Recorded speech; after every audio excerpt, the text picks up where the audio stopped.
आज्ञा 1.5 कोटी टकर प्रोजेक्ट थिला 100टा कन्स्टिट्यूएंसी आम गाड़ी भी चलता एलईडी वैन चलता आज की परिस्थिति एमती लुचि बुलूँ आज्ञा कौन सी किसी आमको रेस्पन्स दौना फोन स्विच अफ कर नौ आमको आज्ञा ब्लॉक शरद पट्टनायक सर आप रजय सर नंबर गुड़े भी ब्लॉक कर देते आम आज्ञा बहुत हैरान होचु एत हैरान होचु गाड़ी वाला सब आम घर आगे आगे बस एलईडी वैन आज्ञा कैंपेनिंग चलता है कम से कम मानिक चलते आज्ञा 100टा कन्स्टिट्यूएंसी वैन चलता 1.5 कोटी टका प्रोजेक्ट थिला कही आज्ञा देवे बोली किंतु किछि पैसा देइचंती आउरी हमर मानिक चलो तो 20 ରୁ 25 लाख टका हम पाइबू आज अभियोग काहे आनुतले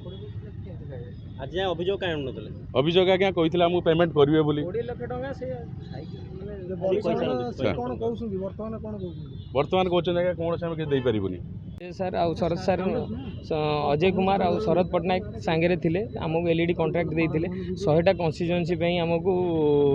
कॉन्ट्रैक्ट देइथिले हमर 1.5 कोटी रो कॉन्ट्रैक्ट हेतिला किंतु तेल पैसा किछि आमको देइचंती बाकी आ पैसा हमें पाइनु आ बहुत पैसा हमर बाकी अछि।